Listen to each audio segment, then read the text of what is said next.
This seaman is poisoning the sea.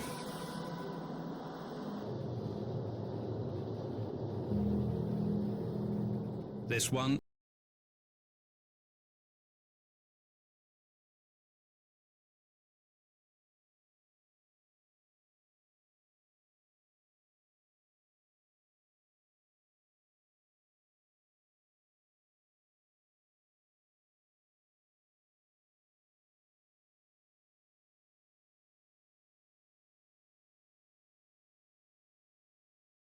of the Earth's surface, enabling us to travel and to transport goods worldwide. As well as supplying a substantial proportion of the food we eat, it plays a vital part in the well-being of our planet.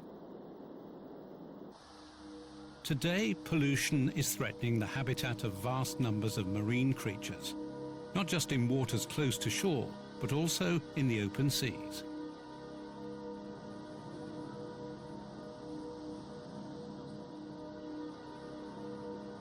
The impact upon fishing has caused many coastal states to suffer economically. Pollution also creates wider ecological damage, especially on breeding areas for birds and other species.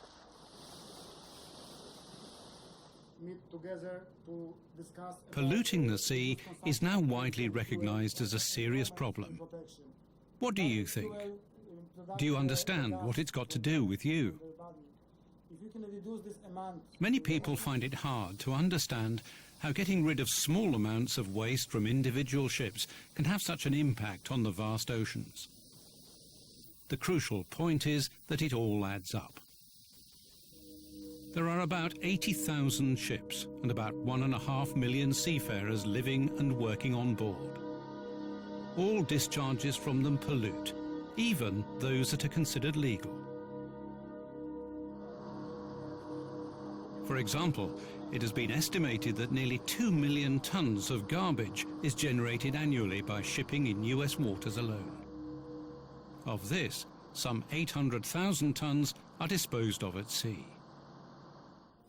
Non-biodegradable plastics present a major threat of pollution, so their discharge at sea is banned. Even so, many hundreds of thousands of plastic containers are thrown into the sea annually.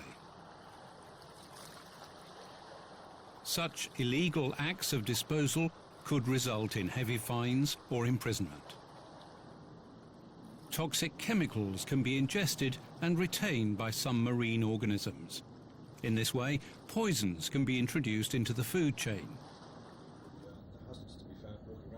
So it is vital that everyone on board follows the MARPOL regulations and is familiar with the emergency procedures. Ballast water is another source of potential pollution. Under some circumstances, the careless discharge of ballast water can transfer aquatic creatures from one part of the world to another.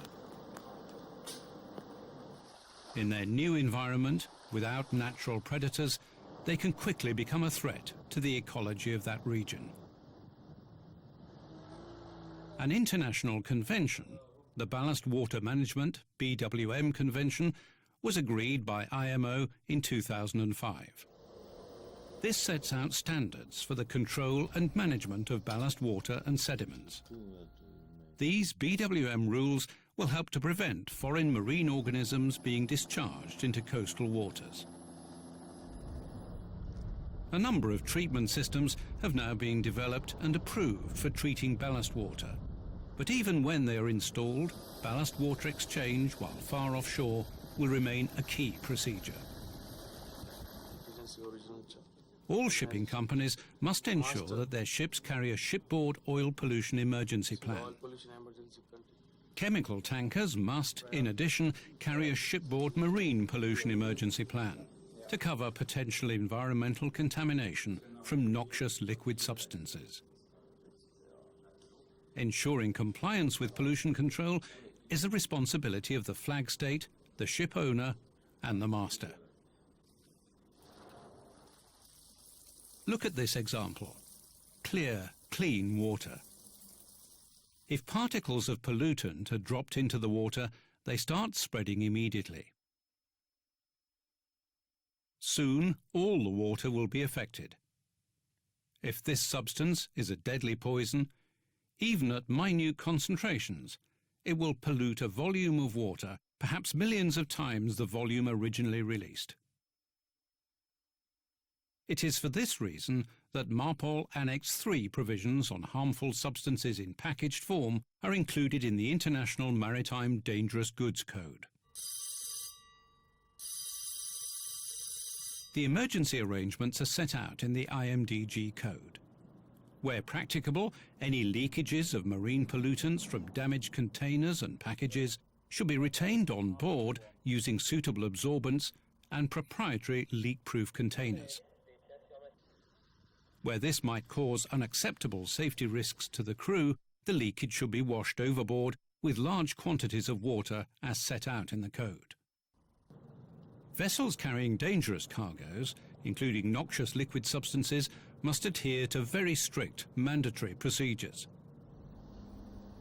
For bulk liquid substances, these include limitations on the disposal at sea of cargo residues and tank washings, and the requirement for keeping a cargo record book to log all take-up, transfer, discharge and accidental spillage of these cargoes in accordance with MARPOL Annex 2. Here, on board ship, a small amount of oil polluting the water may seem insignificant. But add up all the oil that enters the seas each year, and it comes to hundreds of thousands of tons. This is serious pollution. So how are you involved? In the first instance, there are regulations and penalties relating to all types of pollution from ships. These come from the Marine Pollution Convention, or MARPOL, which is detailed in the workbook that accompanies this video. The convention consists of 6 annexes covering oil, bulk chemicals, harmful substances in packaged form, sewage, garbage, and atmospheric emissions. This video deals mainly with oil, covered in Annex 1, and garbage covered in Annex 5. Ultimately, it's up to the master, the officers and head office to manage the ship so that everything possible is done to prevent pollution. Every ship should have an environmental policy and an officer dedicated to the task of ensuring that it works.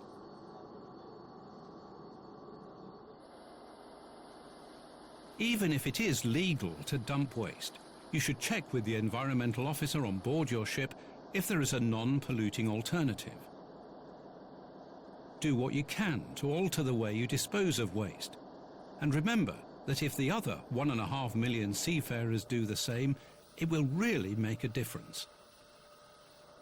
So, let's look at the operational procedures where the danger of pollution is greatest and find solutions to minimize these dangers.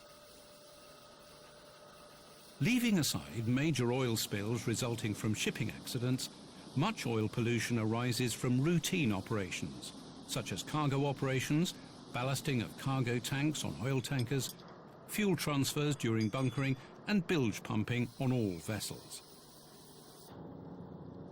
In cases of both bunkering and cargo operations on tankers, the critical areas are almost identical. They're principally concerned with the correct preparation work before operations begin. This includes the provision of adequate clean-up material in case a spillage occurs and careful monitoring during operations. The key points to remember during preparation work are: 1. All valves must be in the correct position. 2. All open flanges along the routing must be securely blanked off. 3. All manifold flanges must be connected correctly and securely. 4. All tanks involved must be checked to be the correct ones and not already filled. And finally, 5. A check must be made that there are no other reasons that may prevent the operation being carried out safely. For example, is the ship securely moored and fended? The vessel's movement alongside must be monitored constantly, and the transfer stopped in good time if the movement becomes excessive. Are deck scuppers plugged prior to cargo transfer or bunkering? This must be done to prevent polluting the sea in case a spill occurs on deck. Make sure you know how this is done on your ship.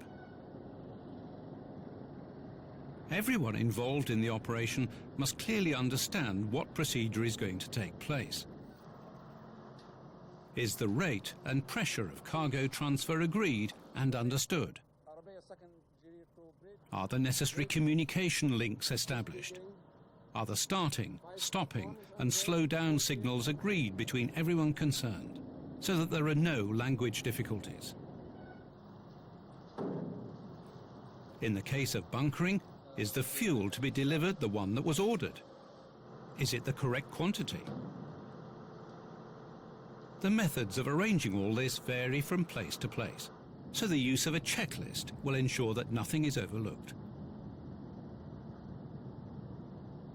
Now that the preparation work has been completed, all the cleaning material available must be placed in readiness to deal with any accidental spill that might occur during operations. Sufficient quantities of rags, absorbent granules or pads, scoops, and empty oil drums should be available. The amount should reflect the risk and be adequate to contain the potential spillage.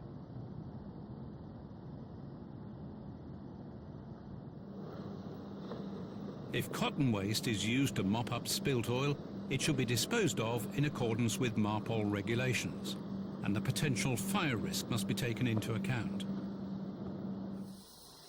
Also, the manifold area must be cleared and cleaned.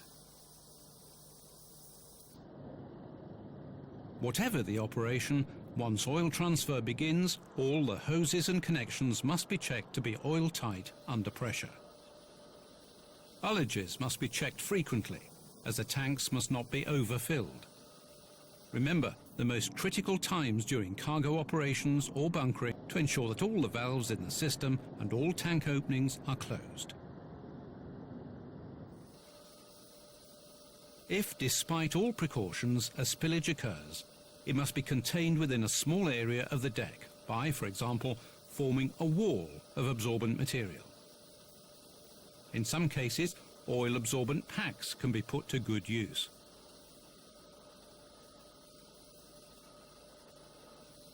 In the event of a considerable spillage, clean it up with a portable air-driven pump and a hose discharging into a large drum. Oil-absorbent granules must not be swept over the side, but kept. If there is no suitable incinerator available on board ship, the material should be safely stored in metal bins for later disposal on shore. Once it has been established that there is no further chance of an oil spill, the scuppers can be unplugged.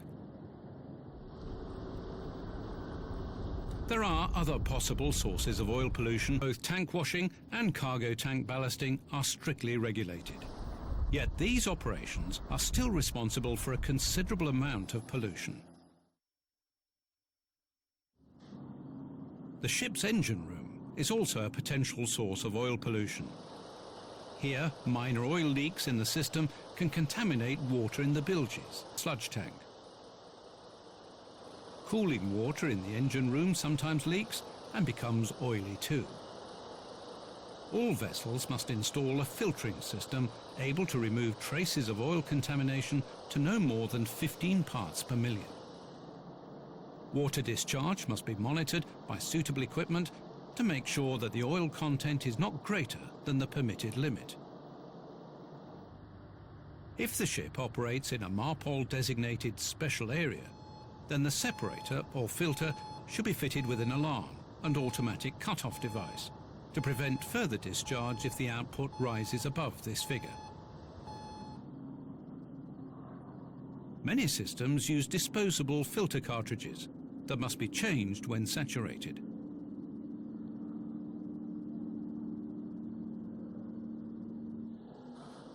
Saturated filters and sludge from fuel oil purification equipment must be incinerated on board or delivered to reception facilities ashore. If for any reason this water quality cannot be guaranteed, the water must not be discharged to sea, but should be uploaded into a shore reception facility.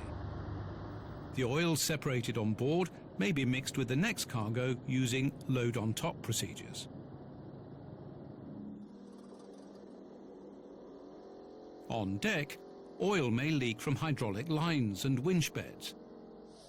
Even the galley is a potential source of pollution. Used cooking oil must not be disposed of at sea. It should be treated as any other form of oil, and consideration given to storing it for shore-based disposal or incineration on board. In any operation where water and oil are mixed, the storage, separation and disposal of this mixture can lead to pollution, if not done according to strictly laid down rules. Tank washing water should be collected into slop tanks. Allow the mixture to settle, permitting the oil and water to separate. After this, the separated oil must be retained on board. The water may be discharged overboard, provided that all the conditions of MARPOL Annex 1 are observed.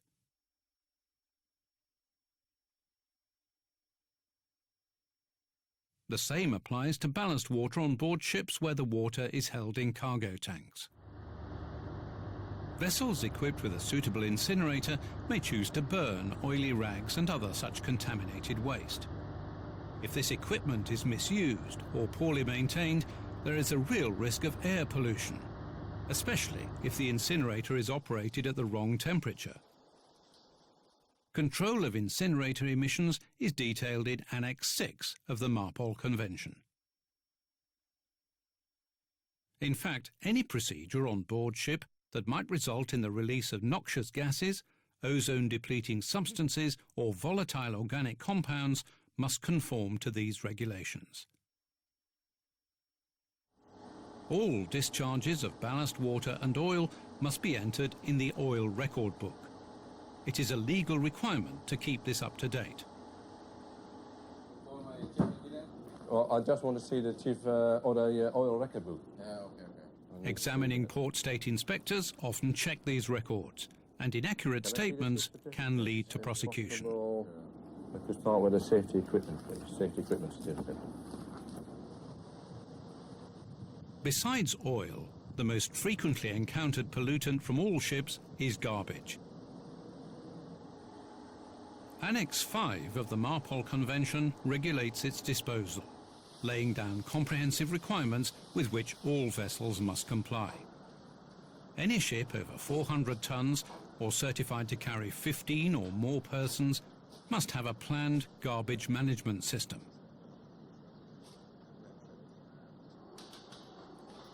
There must be a designated garbage officer who implements the plan and keeps and maintains a garbage record book. The garbage plan outlines how the ship will collect and separate the waste, whilst the garbage record book keeps a detailed record of the discharge or incineration of waste at sea and in port. With the exception of plastics, the permitted means of waste disposal will vary from place to place. Thus, it is best to keep different types separate. Plastic should be put into one bin,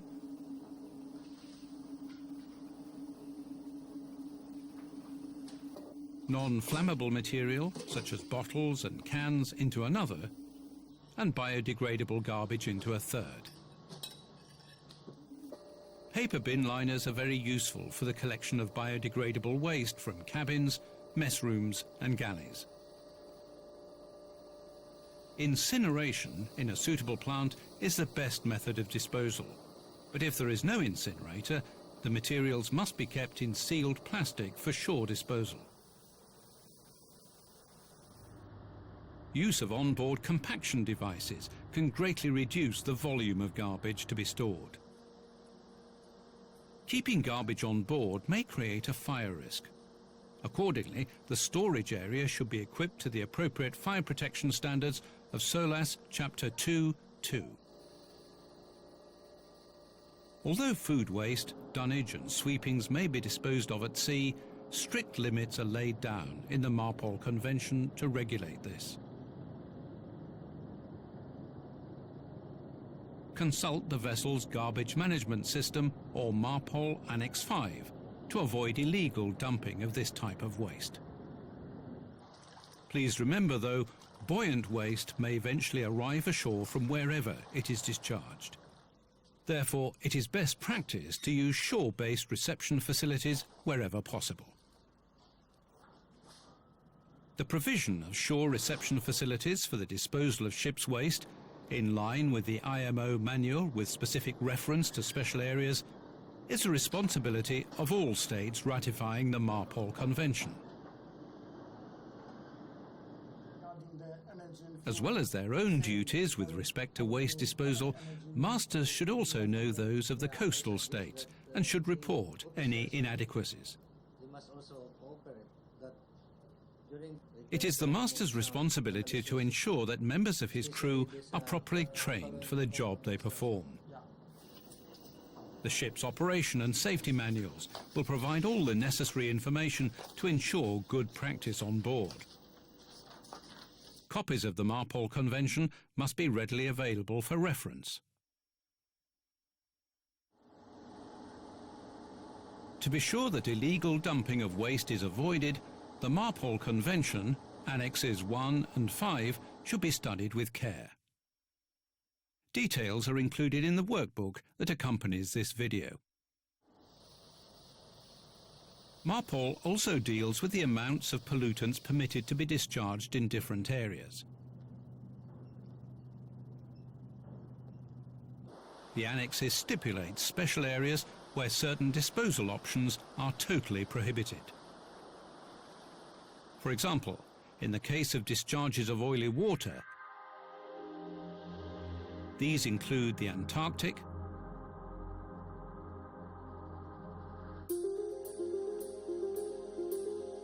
Baltic, Northwest European waters, Mediterranean, Black and Red Sea areas,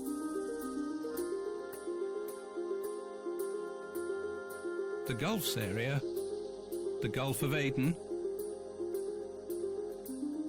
the Oman area of the Arabian Sea, and the southern South African waters.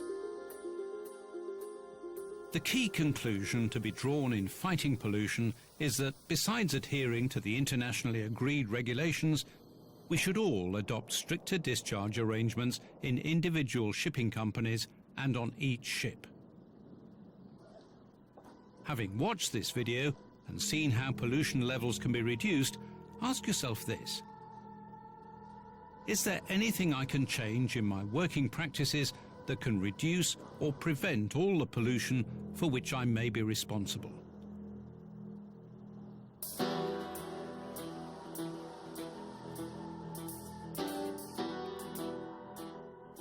Isn't it worth the extra effort to keep our waters unpolluted? The fate of the oceans is in your hands.